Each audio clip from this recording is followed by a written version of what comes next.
আসসালামু আলাইকুম। কেমন আছেন সবাই? আশা করছি সবাই অনেক ভালো আছেন। আমরাও আল্লাহর অশেষ রহমতে আলহামদুলিল্লাহ অনেক ভালো আছি। এই তো সকালবেলা চলে আসলাম বারান্দায়। কালকে সকালবেলা বাড়িতে চলে যাব, তাই এই যে আমি কুমড়ো গাছ লাগিয়েছিলাম, এই কুমড়ো গাছগুলো এখন কেটে তারপরে রান্না করব। যদিও কাটতে অনেক খারাপ লাগতেছিল, গাছগুলো অনেক সুন্দর দেখা যাইতেছে, কিন্তু না কেটে কি করব, কারণ এগুলা থেকে গেলে তারপরে মারা যেতে পারে, যেহেতু পানি দিতে পারবো না। আর এগুলা যেহেতু খাওয়ার জিনিস, এই জন্য ভাবলাম রান্না করে খেয়ে ফেলি। এই জন্য এই যে কুমড়ো গাছগুলো অনেক সুন্দর হয়ে উঠেছে, অনেক বড়ও হয়েছে। আরও বেশি দিন থাকলে হয়তো আরও অনেক বড় হইতো। এই এখন আমি কুমড়া গাছগুলো কেটে ফেলবো সবগুলো।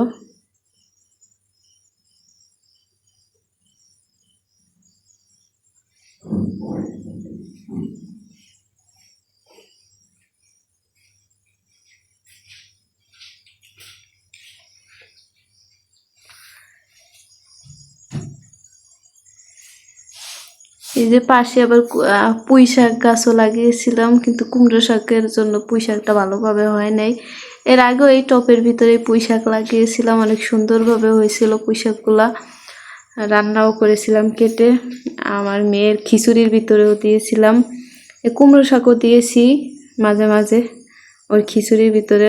অনেক কাজে লাগছে গাছগুলো, আসলে লাগিয়ে খেতেও পারছি, মেয়ের খিচুড়িতেও দিতে পারছি। এই যে বড় গাছটা, এটা আর কি এভাবে পেঁচায় পেঁচায় আছে, এগুলো টেনে টেনে ছিঁড়তেছিলাম, মায়া লাগতেছিল অনেক ছিঁড়তে গিয়ে। কি করব, রেখে গেলেও হয়তো মারা যেতে পারে, তখন আরো খারাপ লাগবে, এই আর কি। এই যে এতগুলো শাক হয়েছে, শাকগুলো অনেক কচি ছিল, নরম ছিল, অনেক ভালো লাগছিল খেতে, অনেক ভালো লাগছে।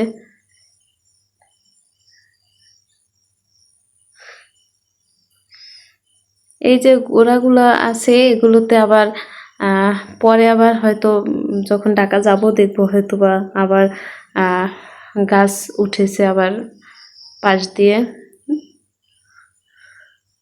তো এই তো আমি শাকগুলো কুটে নিয়েছি সবগুলা, এখন রান্না করব।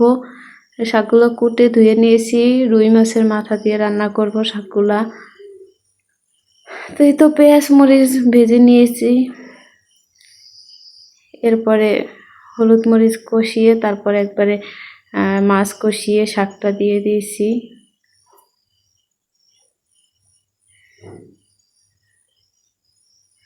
এই যে আলু দিয়েছি, সাথে আগের একটা মাছ রান্না করা ছিল ওটাও দিয়েছি। ভিডিওটাই একটু আগে পরে হয়ে গেছে এডিটিংয়ের সময়। এই যে আমি মাছগুলো কষিয়ে নিতেছি, এরপরে এই যে শাক দিয়ে তারপরে রান্নাটা করে নিব। এই যে শাকটা রান্না হয়ে গেছে, শাকটা অনেক মজা লাগছিল। এই যে পাশের চুলাতে আবার কাঁঠালের বিচি দিয়ে ডিমের তরকারি রান্না করছি। এরপরেই তো চলে আসলাম সকালবেলা সদরঘাট, চলে যাব গ্রামের বাড়িতে ঈদ কাটানোর জন্য। তো এই তো আপনারা তো সবাই অবশ্য বুঝেই গেছেন লঞ্চ দেখে যে আমাদের বাড়ি কোথায় হতে পারে। অবশ্যই আমাদের বাড়ি বরিশাল, কারণ একমাত্র বরিশালের মানুষই লঞ্চে যাতায়াত করে, এবং এটাই আমার কাছে সবচেয়ে আরামদায়ক মনে হয়। এবং অনেক যতগুলো যাতায়াত ব্যবস্থা আছে সব থেকে আমার কাছে লঞ্চের সুবিধাটাই সবচেয়ে বেশি মনে হয়, কারণ লঞ্চে একমাত্র যে কেবিনে একদম খাট থেকে শুরু করে সব কিছু থাকে, টিভি, অনেক কিছু, আপনি অনেক ভালোভাবে যেতে পারবেন এবং সুন্দর একটা ভিউ দেখতে দেখতে যাওয়া যায়, যেখানে পানি কক্সবাজারের চেয়েও আমার মনে হয় ভালোই লাগে, যেহেতু নিজেদের এলাকার নদীর ভিতর দিয়ে যাওয়া, এটা আমার কাছে খুবই ভালো লাগে। কারণ হচ্ছে অন্য সব যে যাতায়াত ব্যবস্থাগুলো, যেমন বাসে তো উঠাই যায় না, বমি আসে, বমি করা একটা ব্যাপার থাকে এবং খুবই গরম এবং যাতায়াত খুবই কষ্ট।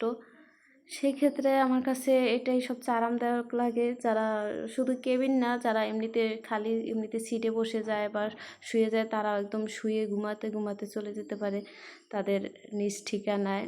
খুবই এইভাবে, এই যে দেখেন নদীতে বা ছেলেপেলেরা গোসল করছে, একজনের কাঁধে একজনকে ফেলে দিতেছে, খুবই ভালো লাগতেছে। এই যে নদীতে তারা গোসল করতেছে, শীত মানে এই মুহূর্তগুলো খুবই খুবই সুন্দর এবং খুবই ভালো লাগে। এই মুহূর্তগুলো আসলে সবাই পায় না, যেমন শহরের ছেলে মেয়েগুলো পায় না, যেটা গ্রামের ছেলে মেয়ে পায়। এত বেশি আনন্দ, এত বেশি মজা করে ওরা। এটা আসলে আমরাও ছোটোবেলায় করেছি। আমরা তো নদীটা আসলে এত কাছে পাইনি, অবশ্য দূরে, একটু দূরে, কিন্তু গিয়েছি মাঝে মাঝে শখ করে যে নদীতে গোসল করব একদিন, এরকম শখ করে 2-1 বার যাওয়া হয়েছে দূরেই, সেখানে গিয়ে গোসল করে আসছি। কিন্তু যারা নদীর কাছে বাড়িঘর, এরা খুবই মানে আনন্দ করে, গোসল করে, পানি দেখে।